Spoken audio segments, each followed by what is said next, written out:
గమనించారా? Nurses are getting more opportunities in abroad countries then India. మన ఇండియాతో పోల్చుకుంటే అబ్రాడ్ కంట్రీస్లో ఇంకా చాలా ఆపర్చునిటీస్ ఉన్నాయి నర్సెస్కి. అసలు ఎందుకు? What is the main reason behind that? Same qualification, same hard work, same dedication. Then what is the reason? అసలు ఎందుకు అబ్రాడ్కి వెళ్తున్నారు? If you are a nurse struggling with low salary and growth, then you must watch this video till end. Then you have to know the difference between India and abroad countries. Let's start the video.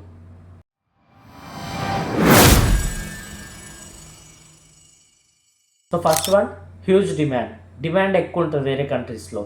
So మన ఇండియాలో ఏంటి అంటే ఒక్క హాస్పిటల్స్లో అంటే ఒక్క డిపార్ట్మెంట్లో 3-4 nurses ఉంటారు కదా.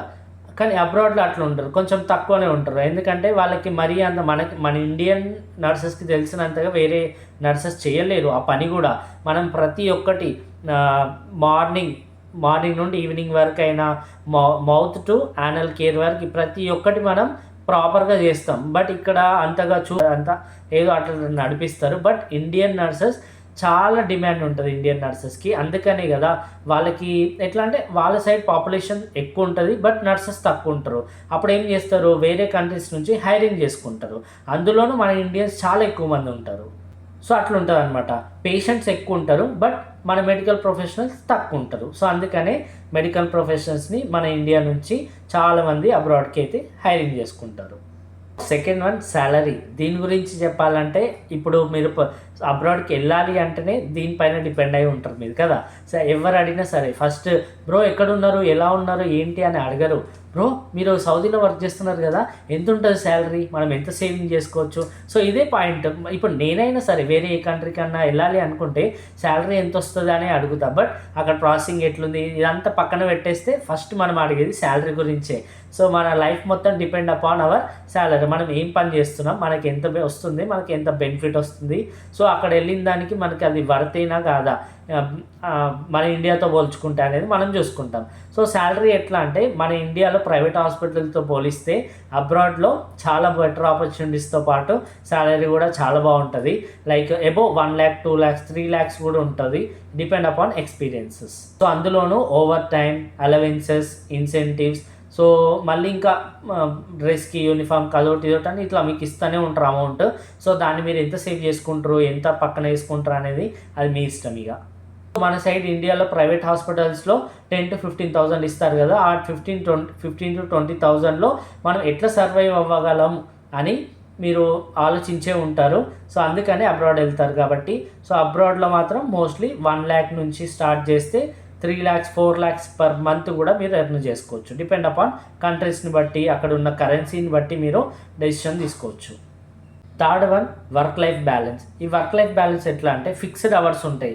లైక్ ఈ వీక్ ఓన్లీ మార్నింగ్ షిఫ్ట్ ఉంటే మార్నింగ్ షిఫ్ట్ వరకే వెళ్ళాలి. లేదు అక్క మన సైడ్ ఎట్లుంటుంది అంటే అక్క నేను రాను, నాకు అర్జెంట్ వర్క్ ఉంది అక్క, నేను మా అక్క వాళ్ళ పెళ్ళి ఉంది, నేను వెళ్ళిపోతాను, నేను రాను, వీక్ ఆఫ్ ఇవ్వండి అంటే అక్కడ ఇస్తారేమో పర్మిషన్ తీసుకుని. బట్ ఇక్కడ అట్లా ఉండదు. నువ్వు డ్యూటీ మార్నింగ్ పెడితే మార్నింగే రావాలి, నైట్ పెడితే నైటే రావాలి. నీకు ఏదైనా ఇష్యూ ఉంటే 1 month లేదా 1 week, 2 weeks ముందే ఇన్ఫామ్ చేయాలి. మేడం నేను ఇట్లా నెక్స్ట్ వీక్ ఇట్లా ప్రాబ్లం ఉంది, నేను రాలేను, కొంచెం షిఫ్ట్ చేంజ్ చేయండి అంటే దాన్ని బట్టి బేస్ చేసుకుంటారు. బట్ ఇక్కడ మోస్ట్లీ ఫిక్స్డ్ అవర్స్ ఉంటుంది. దాంతోపాటు మీరు టైం టు టైం రావాలి, టైం టు టైం వెళ్ళిపోవాలి. మీరు ఎన్ని డేస్ అయితే ప్రాపర్గా వర్క్ చేస్తారో దానికి రిలేటెడ్గానే ప్రాపర్ వీక్ ఆఫ్స్ అనేది కూడా షెడ్యూల్ పెడతారు వాళ్ళు.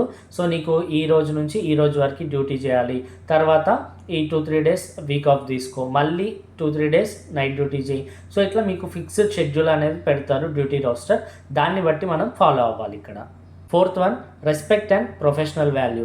మన సైడ్ చూసుకుంటే కనుక అంతగా రెస్పెక్ట్ ఇవ్వకపోవచ్చు. బట్ అబ్రాడ్ కంట్రీస్లో ఎట్లా అంటే ఈవెన్ నేను ఇక్కడ వచ్చిన తర్వాత ఎక్స్పీరియన్స్ చేసిన కాబట్టి చెప్తున్నాను, నేను ఊరికేం నోటికి వచ్చింది వాగుతలేను. సో ఎందుకంటే ఇక్కడ రూల్స్ అండ్ రెగ్యులేషన్ చాలా స్ట్రిక్ట్ ఉంటాయి. దాంతోపాటు మన రైట్స్ మనకి తెలుస్తాయి కాబట్టి ప్రతి ఒక్కరు కూడా ఎగ్జాంపుల్ నేను ఇప్పుడు ఇక్కడ కూర్చున్నాను అంటే ఎవరైనా వస్తే సలాం లేకుం చెప్తారు. కొంతమంది ఎడ్యుకేషన్ పర్సన్స్ అయితే కనుక respect, hi sir, how are you. So మనం ఇట్లా పలకరిస్తారు అనమాట. మన సైడ్ ఇట్లా దొమ్ముకుంటూనే వెళ్తారు, అది ఎవరైనా సరే. సో అట్లుంటుంది. ఉంటుంది. ఇక్కడ చాలా రెస్పెక్ట్ ఇస్తారు. దాన్ని మన ఒక స్కిల్డ్ ప్రొఫెషనల్ లాగా ట్రీట్ చేస్తారు మనని. సో ఆ ప్రొఫెషన్కి అంత రెస్పెక్ట్ ఇస్తారు. ఈవెన్ బస్లో వెళ్ళేటప్పుడు కూడా ఒక సీట్ ఉంది అంటే మనకి సార్ కూర్చోండి సార్, పర్లేదు కూర్చోండి. ఇప్పుడు మనం హెచ్ఆర్ కానీ మేనేజర్ ఎవరైనా వస్తే మనం లేచి నిలబడి చెప్తాం సార్ కూర్చోండి సార్ అని అంటాం. సో ఇక్కడ కూడా మనకి అట్లానే ట్రీట్ చేస్తారు అనమాట. Fifth one, career growth. Career గ్రోత్లో చూసుకున్నట్టయితే మీరు మన నర్సింగ్ ప్రొఫెషన్లో మెయిన్గా నేను ఇది ఇక్కడే ఉంటా, నేను ఇదే డిపార్ట్మెంట్లో చేస్తా అంటే చేయొచ్చు, పర్లేదు. కానీ ఫ్యూచర్లో బాగుండదు అనమాట. ఐసీయూ, ఈఆర్ స్కిల్డ్ డిపార్ట్మెంట్స్ ఉంటాయి, లైక్ మెయిన్ డిపార్ట్మెంట్స్. రేడియాలజీ కానీ, ఇప్పుడు కొంతమంది రేడియాలజీలో కూడా వర్క్ చేస్తారు, ల్యాబ్ టెక్నీషియన్, ఫార్మసిస్ట్. ఏ డిపార్ట్మెంట్కి వెళ్ళినా సరే వాళ్ళ యొక్క కెరీర్ గ్రోత్ ఎట్లా ఉంటుందో తెలియదు. బట్ మన నర్సింగ్ ప్రొఫెషన్లో మాత్రం నీకు చాలా డిపార్ట్మెంట్స్ ఉంటాయి. వాళ్ళకేమో ఒక్కొక్క డిపార్ట్మెంట్, రేడియాలజీ చదువుకుంటే ఆ డిపార్ట్మెంట్లోనే వర్క్ చేయాలి వాళ్ళు. సో ఇప్పుడు నర్సెస్ మాత్రం ప్రతి ICU, ER, OPD, cath lab, OT, ఇట్లా ప్రతి డిపార్ట్మెంట్లో నర్సెస్ వర్క్ చేస్తారు. సో మీరు అబ్రాడ్ కంట్రీస్కి వెళ్ళే ముందు మీరు ఏ డిపార్ట్మెంట్లో వర్క్ చేస్తే దానికి సంబంధించిన శాలరీస్ కూడా based on your experiences and department బేస్ని బట్టే శాలరీస్ ఉంటాయి. So sixth one, advance technology. ఇప్పుడు మన ఇండియాలో కూడా అడ్వాన్స్ టెక్నాలజీ ఉంది, బట్ కొంచెం ఇప్పుడిప్పుడే స్టార్ట్ అయింది మన దాంట్లో. అబ్రాడ్ కంట్రీస్లో మాత్రం ఎప్పటి నుంచో సిస్టమ్ వర్క్ చేస్తూ ఉంటారు. మనం ఏది ఉన్నా, ప్రతి ఐఎం ఇంజెక్షన్ ఇచ్చినా ఏది ఉన్నా సరే documentation should be done and system work. So మనకి తెలుస్తుంది ఏది ఎట్లా చేయాలి, మనకి కొత్త ఎక్విప్మెంట్స్ ఏమేమి వచ్చినాయి, రోబోటిక్ సర్జరీ ఎట్లా చేస్తున్నారు. సో మన సైడ్ కూడా ఉంది. సో దానికి రిలేటెడ్ పోల్చుకుంటే బట్ అబ్రాడ్లో ఇంకెక్కువ ఉంటుంది అనమాట స్కోప్. కొత్త అడ్వాంటేజ్ టెక్నాలజీ గురించి క్లాసెస్ చెప్తూ ఉంటారు. అండ్ అప్పుడప్పుడు సెషన్స్ పెట్టి కొత్తగా చూపిస్తూ ఉంటారు అనమాట. సో ఇది ఎక్విప్మెంట్ ఇట్లుంటుంది, దీన్ని ఇలా యూజ్ చేయాలి అనేసి. మన సైడ్ ఎక్కువగా టెక్నాలజీ ఉంది, బట్ మోస్ట్లీ అంతగా యూజ్ చేస్తలేం మనం. మన సైడ్ ఎక్కువగా మనం కేర్ షీట్స్ రాస్తూ ఉంటాం. System work only radiology reports చూడడానికి, లేదంటే ల్యాబ్ రిపోర్ట్స్ చూడడానికి, దానికి మాత్రమే యూజ్ చేస్తాం. బట్ ఎక్కువగా మనం సిస్టమ్ వర్క్ యూజ్ చేయం, ఓన్లీ కేర్ షీట్స్ చూస్తాం. మోస్ట్ ఆఫ్ ద హాస్పిటల్స్లో చూస్తారు, బట్ చాలా తక్కువ అబ్రాడ్ కంట్రీస్తో పోల్చుకుంటే. ఇక్కడ అబ్రాడ్లో ఎట్లా ఉంటుందంటే ఏది ఉన్నా సరే, పేషెంట్ వచ్చిండు, పేషెంట్ వచ్చిండు, ఈ పేషెంట్ అన్ని ప్రొఫైల్ ఉంటుంది కదా, సో అది చూడాలి, దానికి రిలేటెడ్ ఏమేమి ట్రీట్మెంట్ ఇచ్చినాం ప్రతి ఒక్కటి స్టార్టింగ్ నుండి ఎండింగ్ వరకు, ఈవెన్ హ్యాండ్ ఓవర్ కూడా సిస్టమ్ వర్క్లోనే చేయాలి అని కొన్ని హాస్పిటల్స్లో అయితే ఆ పాలసీస్ కూడా ఉన్నాయి. సో అట్లా మీకు అంటే కొత్త టెక్నాలజీని తెలుసుకోవచ్చు, అలా ఎట్లా చేయాలి, కొత్త మెషిన్ వచ్చింది, అది ఎట్లా వర్క్ చేస్తుంది. సో దాని గురించి కూడా మీరు బేసిక్గా తెలుసుకోవచ్చు. ఎన్విరాన్మెంటల్, మనకి ఇండియాకి ఇక్కడికి చాలా డిఫరెన్స్ అనేది మీకు అర్థమైపోతుంది. ఎందుకంటే ఇది ఒక బెటర్ లెర్నింగ్ ఎన్విరాన్మెంట్. మన ఇండియాలో కేర్ షీట్స్ రాస్తూనే ఉంటాం, ఇట్లా పెన్ను పట్టినామా గీక్తూనే ఉంటాం, అక్కడిది అక్కడ. బట్ ఇక్కడ అట్లా ఉండదు, ఇది ఒక సిస్టమ్ వర్క్ అనేది ఉంటుంది కదా, సో దీన్ని యూజ్ చేస్తాం. సెవెంత్ వన్, జాబ్ సెక్యూరిటీ గురించి మాట్లాడితే కనుక స్టేబుల్ ఇన్కమ్ ఉంటుంది మనకి. ఎందుకంటే ఇక్కడ కాంట్రాక్ట్ మనం ఎప్పుడైతే స్టార్ట్ చేస్తామో అప్పటి నుంచే, ఆ ఫస్ట్ డే నుంచే స్టార్ట్ అవుతుంది కాంట్రాక్ట్. సో ఇప్పుడు ఎగ్జాంపుల్ ఈరోజు May 1. సో ఈ May 1 నుండి నెక్స్ట్ ఇయర్ May 1 వరకు నాకు ఈ 1 year కాంట్రాక్ట్ పెట్టుకున్నాను అనుకోండి, నేను ఖచ్చితంగా టైం టు టైం సాలరీ రావాలి అంటే ఆఫర్ లెటర్లో ఏముంటుందో నాకు అదే వస్తుంది.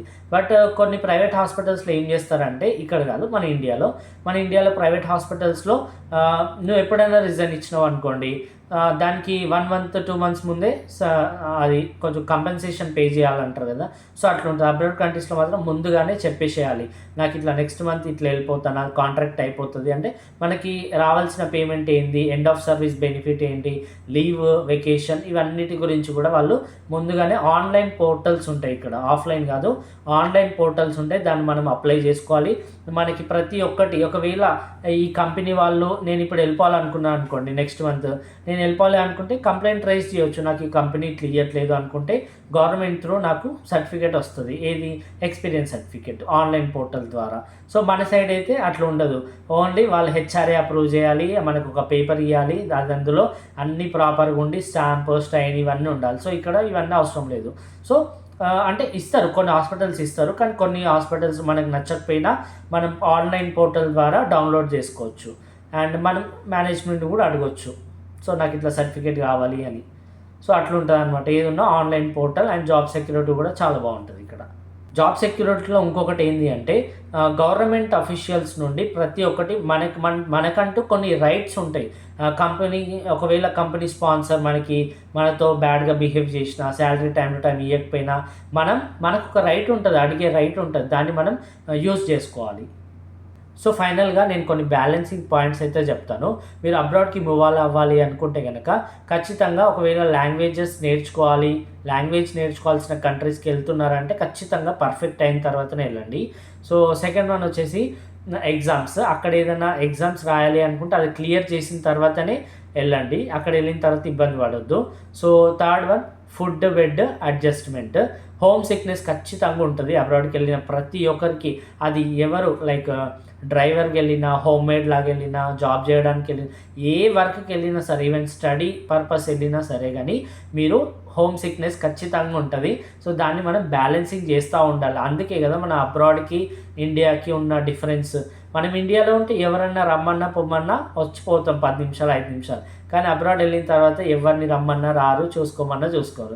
సో అందుకని మనం దాన్ని హోమ్ సిక్నెస్ని మనం ఖచ్చితంగా బ్యాలెన్స్ చేసుకోవాలి. అప్పుడే మనం పర్ఫెక్ట్గా మనకంటూ ఒక వాల్యూ తెలుస్తుంది, మనకి డిఫరెన్షియేషన్ కూడా తెలుస్తుంది, ఇండియాలో ఎట్లుంటుంది అబ్రాడ్ ఎట్లుంటుంది అనేసి. సో మీరు అనుకున్న సాధించే వారికి అస్సలు పట్టుబదులని విక్రమార్కుడు లాగా దాన్ని వెంబడి పడుతూనే ఉండాలి. అప్పుడే మీకు సక్సెస్ అనేది వస్తుంది.